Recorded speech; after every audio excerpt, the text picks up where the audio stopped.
सबके प्राण हरण हो जाते हैं। गोपियां गोपी गीत में, वेणु गीत में क्या क्या नहीं कहती ठाकुर जी के रूप के लिए। अधरम मधुरम वदनम मधुरम हसितम मधुरम चलितम मधुरम। श्रीमद् वल्लभाचार्य जी द्वारा विरचित मधुराष्टकम। अधरम मधुरम वदनम मधुरम मधुराधिपते अखिलम मधुरम। जैसे किसी भी अत्यंत गुणवान व्यक्ति को आपके सामने खड़ा कर दिया जाए, उसमें भी एक दोष तो आप ढूंढ ही लोगे। वो एक होता है ना, रूप के कॉम्पिटिशन्स होते हैं कई सारे, स्वरूप के, उसमें बहनें भी भाग लेती हैं, भाई लोग भी लेते हैं। हमारे जैसे मिस्टर इंडिया होता है, मिस्टर वर्ल्ड होता है, ऐसे मिस यूनिवर्स और ये सब होते हैं ना। ले आओ पिछले 7 बार की बनी हुई सारी मिस यूनिवर्स और मिस्टर यूनिवर्स को ले आओ, उनमें भी दोष दिख जाएंगे आपको। जिनको पूरे यूनिवर्स का सबसे सुंदर व्यक्ति बताया गया, वो भी दोष युक्त दिख जाएंगे। लेकिन श्रीमद् वल्लभाचार्य जी कहते हैं कृष्ण में आप एक दोष भी नहीं देख पाओगे। दोष की क्रिया कौन कौन सी होती है? बोले वमितम मधुरम। अब वमित करते समय कोई मधुर कैसे लग सकता है? वमितम मधुरम मतलब मुख में पानी लेके उसको उगलना। बोले वो रूप भी अगर आपने कृष्ण का देख लिया तो पागल हो जाओगे, इतने सुंदर लगते हैं। चलते हैं मधुर, बैठते हैं मधुर, हंसते हैं मधुर, नाचते हैं मधुर, बोलते हैं मधुर, सब कुछ मधुर। इसीलिए कहा मधुराधिपते अखिलम मधुरम। बहुत सुंदर है। ठाकुर जी ने पूरी सेना को अपनी केवल रूप माधुरी से मोहित कर दिया। सब पस्त होकर के गिर पड़े। यहां जयमल की पूजा पूरी हुई। जयमल की पूजा पूरी हुई, तुरंत बाहर आए राजमाता, क्या हुआ? कुछ आक्रमण आदि? बोले नहीं अभी तक तो नहीं हुआ है, लेकिन अब तुम देरी मत करो, जल्दी अपने कवच आदि पहनो, निकल जाओ युद्ध के लिए। पूरी सेना को आज्ञा कर दी, जाइए सब लोग तैयारी कीजिए, द्वार पर जाके खड़े हो जाइए, अब मेरी पूजा पूरी हो गई, अब तक तो ठाकुर जी रक्षा कर रहे थे, अब मैं जाऊंगा युद्ध के लिए, मेरा घोड़ा लेकर के आओ। महाराज वो घोड़ा हाँफता हुआ आ रहा था। जयमल बोला इस पर कोई दौड़ के गया था क्या? नहीं महाराज, घुड़साल में ही खड़ा था। पांव देखे तो पांव में मिट्टियां लगी थी।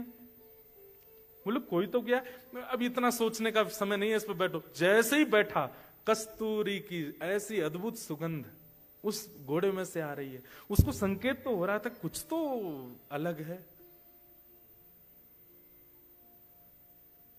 जैसे ही उसने चाबुक खींची, द्वार खुला राज्य का। बाहर जाकर के देखा सारी सेना सो रही है।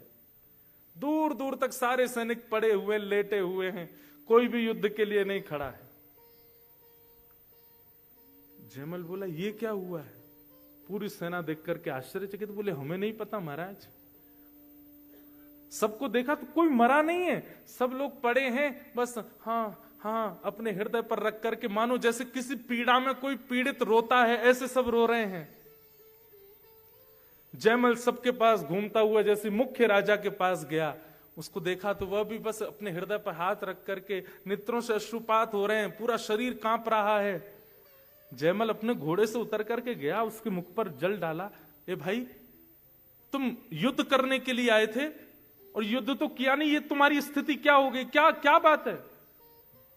राजा को होश आया, जयमल के चरण पकड़ लिए और चरण पकड़ करके बोले मैं तुम्हारे सामने नतमस्तक हो जाऊंगा, अपने राज्य को भी तुम्हारे चरणों में न्योछावर कर दूंगा, केवल उस सेवक, अपने उस सैनिक का दर्शन करा दो जिसको तुमने अभी भेजा था। ऐसे सुंदर नेत्र, ऐसी सुंदर नासिका, ऐसी सुंदर मुस्कान, उसका मुखमंडल इतना इतना लावण्यपूर्ण।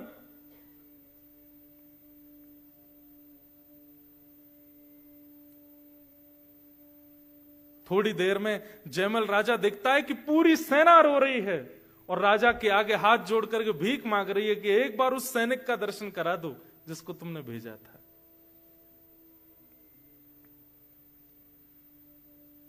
जयमल आश्चर्य में है, कौन सैनिक आया ऐसा? अपनी सेना से पूछा कोई गया था क्या बाहर? बोले हम में से तो कोई नहीं गया।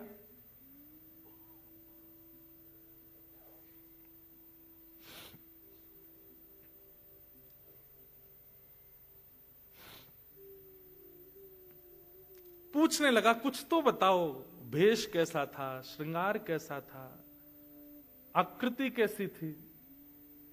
तो वर्णन करने लगे कि वरहा पीड़म आहा नटवर वपु कर्णयो कर्णकारम।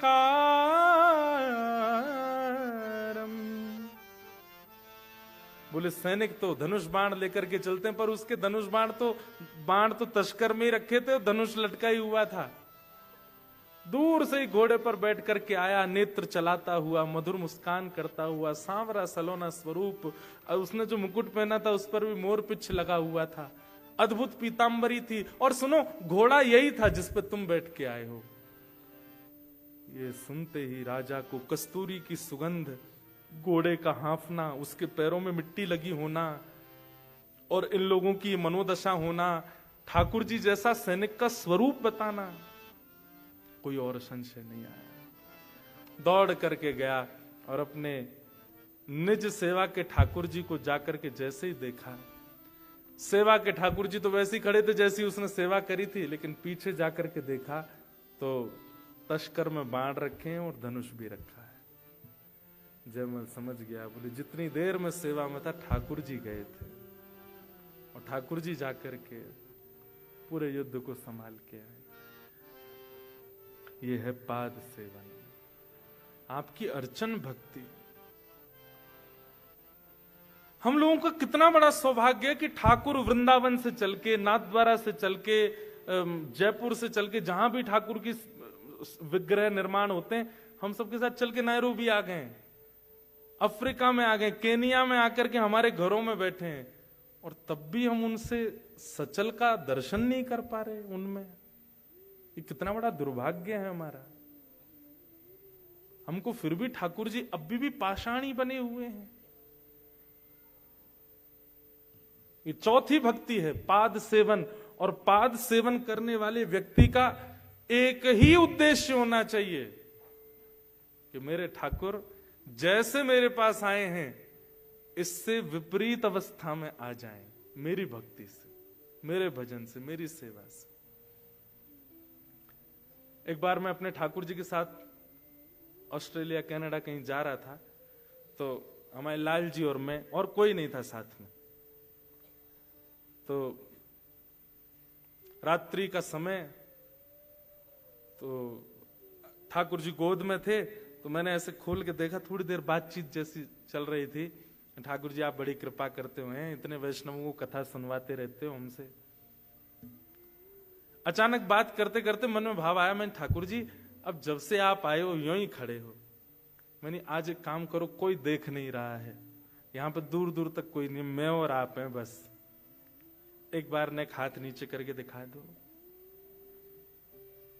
और फिर एक बालक की भांति मैं अपनी निज बात बता रहा हूं, मैंने कि मैं 10 तक गिनती करना हूं, है नीचे कर लेना हाथ, और फिर एक क्षण के लिए नीचे करके फिर ऊपर कर लेना, 1 2 3 4 10 तक गिनती करके। जैसे देखे ठाकुर जी अब भी यूं ही खड़े हैं। मैंने कहा अच्छा एक काम करते हैं, आपको मैं बैठा के ना मैं एक राउंड मार के आता हूं पीछे तक, जब तक लौट के आऊं तब तक थोड़े सहज कुछ तो करके दिखाओ, या तो एक पैर आगे कर दो, या थोड़ी एक आंख ऐसे बंद कर लो, या थोड़े मुस्का जाओ, दांत दिखा दो, कुछ तो कर दो, एक चीज कर दो। 4-5 प्रयास किए, ठाकुर जी ने कुछ नहीं किया। तो फिर मैं बड़ा उदास सा हो गया अपने लाल जी को लेके, मैंने कि कुछ नहीं किया आपने आज, इतनी मतलब आप गला फाड़ फाड़ की सेवा करते हैं, कथा सुनाते हैं, सब करते हैं, फिर भी कुछ नहीं किया आपने। और फिर उसके बाद ना अचानक नेत्रबंद झपकी सी लगी, ठाकुर जी गोद में थे, और उस समय ऐसे एक अंतरंग भाव जैसा आया, एक क्षण के लिए ठाकुर जी मानो ऐसे बोले हूं, मैं हाथ तो नीचे कर दूंगो, लेकिन तू कल कथा में सबन को बताए देगो। फिर तो मेरे ठाकुर जी ने हाथ नीचे किए, सब जगह जाए के हल्ला मचाए देगो, या मारे ना करूंगा। और वो बात बिल्कुल ऐसा लगा मानो ठाकुर जी बोल के गए हो कि मैं करवे को तो तैयार हूं, पर तू और ये बात है अगर हमारे लाल जी ने कुछ लीला करी तो मैं तो सुना ही दूंगा कथा में।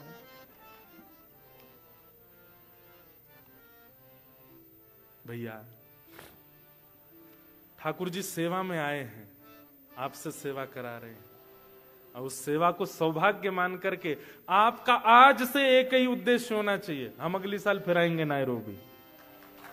सुनो तो, बात तो सुन लो पहले, अभी डेट फाइनल नहीं हुई लेकिन आएंगे। अगली साल तक कुछ तो अंतर हो, कुछ तो अद्भुतता आपकी सेवा में आपको मिले। केवल वही जो वर्षों से चली आई वही करते रहे तो फिर क्या भावना। भले ही ठाकुर जी अपने अंग प्रत्यंगों में परिवर्तन ना करें, पर आपकी स्मृति में, आपके स्वप्न में, आपके चिंतन में, आपके भाव में, आपके कहीं ना कहीं वह अनुभव होना चाहिए। एक वर्ष का समय आपके पास, करो ठाकुर जी की ऐसी सेवा की कुछ अद्भुतता हो। उसमें उद्देश्य एक ही रखिएगा। पहली बात, पाषाण मत मानिए।